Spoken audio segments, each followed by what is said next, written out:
All right, who's having it? Now, I'll go first crack, and I'm looking at Port Adelaide and I'm looking at where they're at, and I think their premiership tilt, their premiership campaign is done, is over. They look like a group to me that have lost their asset. I know Lear didn't play on the weekend, had a fair involvement in intercept marking over the last couple of years, but I look at the mechanics of, one out, one in. It should just be as simple as that, albeit against Hawthorn, who are going well, but I think realistically no one has them in flag contention for this year. And then you start to drill in a little bit deeper, OK? And you have a look at, they've got some great accumulators in the midfield, but do they really impact? Do they really have the, the Petrarca types, the strikers as you call them? Do they have a couple of those guys? Pal Pepper, maybe, from time to time, he appears to do that. They've got to make a decision on Todd Marshall. Is he the answer or not going forward? He ended the game down back. I look at Connor Rosie. He's gone from a headache to a migraine, this guy. Like, is he a contested possession player? Is he going to bear fruit as a top 10 draft pick? Or is this what he is, what we're seeing right now? Is this what he is? And if it is, I think they're in a bit of trouble. I really do. Dersma's another one that I see him do some nice things from time to time. But if it was another club and not hiding behind those elevated picks of Butters and Rosie, I think he'd be under serious scrutiny. So have you based it on the performance on the weekend, or you're delving a bit deeper? You think it's a bit more than just the weekend? Because wouldn't you have round one they lost to Brisbane. That's okay at the Gabba. Can you not just have a mulligan and have a really off night and still be good enough? And Lear, he's been such a significant part. Yeah. And we saw when Richmond lost Alex Rance, it took them 4 or 5 weeks to sort it out. And no Charlie Dixon, an important cog. Well, let's have a look. Let's have a look at what Ken Hinkley had to say. I'm happy to take all feedback, Hutto, on the show. Let's have a listen to Ken. In the past, we've been able to get a pretty clear, consistent indicator with what happens when we get beaten, when we play poorly. Tonight was a different look and a different number. There was one thing really. We clearly failed going forward. We clearly couldn't convert our opportunities going forward. And the flip side of that, they were able to turn all their opportunities into promise and score. So if you look at the game really clearly, you go, OK, well, we broke down badly in offence and we broke down badly in defence. That's a different breaking point for us, and we've usually been really strong, certainly in defence, and our offence has been building as we continue to go. But tonight was really, really clear that our front half stuff, being able to hit a scoreboard, being able to execute with some confidence at all, was just not there. And then the return, I think 8 or 9 goals from our forward 50, Hawthorn turn, that just doesn't happen to us. But I have to be really honest and say, well, it happened tonight, so I need to spend time looking at it. Need to spend time looking at it. So, they're pretty bold declarations from a senior coach. He knows that there's a lot to fix. That's my worry. We're talking about comparisons to 3, 4, 5, 6 other teams that are going to be at the pointy end of the ladder. The 0-2 is a rough start. Their turnover game's a mess. Their forward half game's a mess.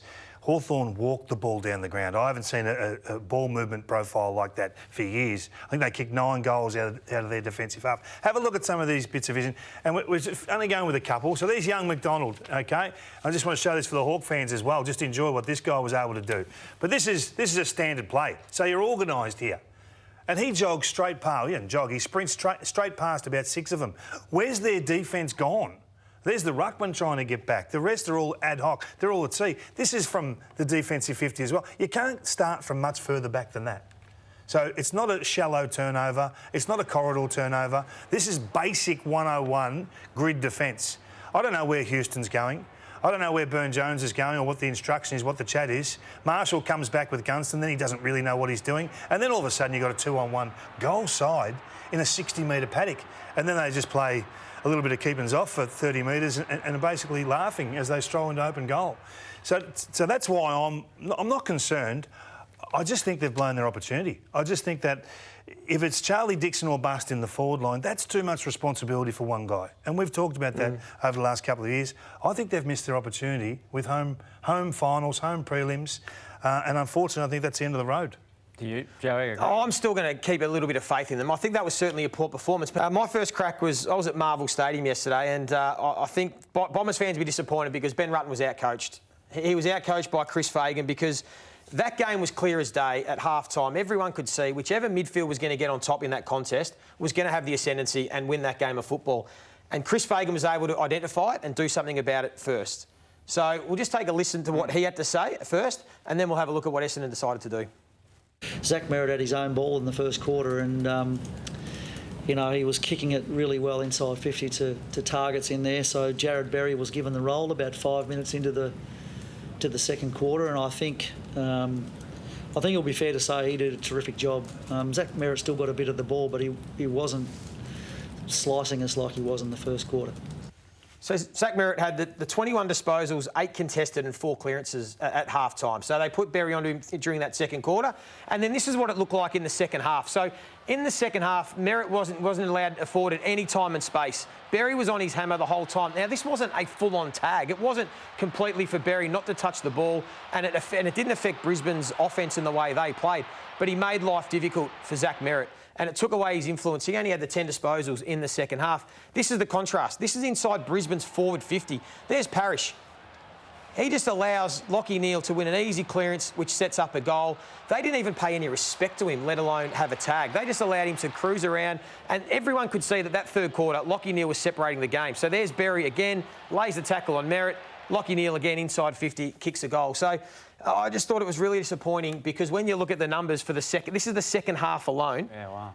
Zach Merritt, no contested possessions, no clearances, and look at Lachie Neale's numbers. So I was really surprised that Ben Rutten didn't at least put some sort of attention to Lachie Neale, because in the end, for me, that was the difference in the game. And it wasn't the first time we'd seen it. Lachie Neale had polled 8 out of 9 Brownlow votes coming into that game. So I just thought it was really disappointing for Essendon. It was a game that was there to be won at half-time, and Brisbane ended up winning the battle. Let's get the explanation then from Ben Rutten.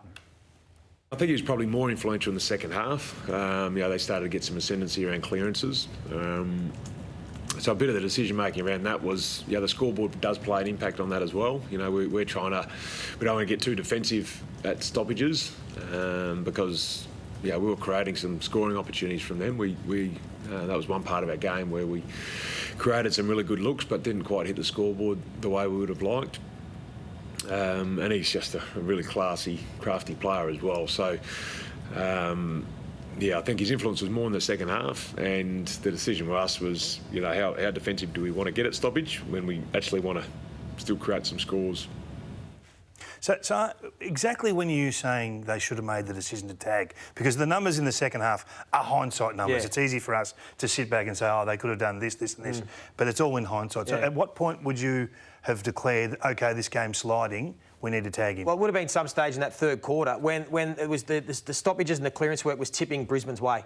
That's when you need to say, OK, momentum's going against us now. Before they were behind and had to chase. I understand we can say in the last quarter you're behind, you're chasing, you need to score. But in that third quarter when momentum was slipping and Brisbane were getting the upper hand in contest and clearance, and it was off the back of Lachie Neale, maybe that was the time to do. It didn't even have to be for the rest of the game, maybe just for the rest of the third quarter. Hey, Andy McGrath, go and sit on Lachie Neale. Just take him out of it for 10, 15 minutes. Let us wrestle back some momentum, and then we'll reassess at three-quarter time. They didn't even do that. Just allowed him to run his own race. And by the fourth quarter, it was too late. He was that red hot. There was no stopping him. And unfortunately, now for Essendon, it looks like they're going to lose Merritt for a number of weeks. It's difficult. Can I just say, the discussion in the box would be fascinating, given Neale's history against Essendon. So they would have come in knowing plan B, C and D, and he was alluding to that, but they didn't act. Well, he had two best on grounds and a second best on ground the previous 3 meetings. So it's no surprise. It's no surprise. No. So I'm fascinated by that meeting. And you saw what Mills did to Dangerfield. I mean, I know this is a constant debate, and we all say when someone does it, they should do that every week. Yeah. I think it's more the debate too. I think there's this element of if you go and play someone on someone, it takes away your offence or it rips apart your team defence or your structures. But we've seen he can do it during games, and I just think Jared Berry was a perfect example. It didn't break apart Brisbane's team defence or their ability to score from stoppage.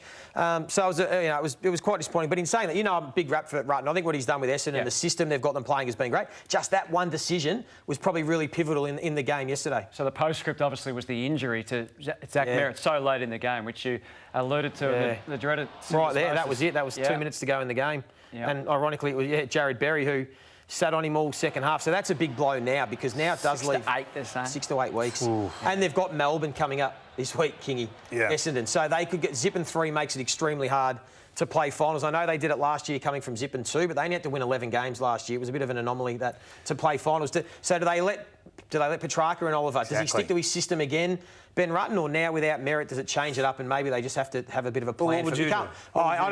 I don't think you can let Christian Petrarca run around and get 40 possessions and 12 clearances and 12 score involvements or whatever. Why not everyone else does? Yeah, I know. Well, if you want to try and win the game, maybe try something different. Round 2 was pivotal for Essendon last year, as it turned out, because they got that.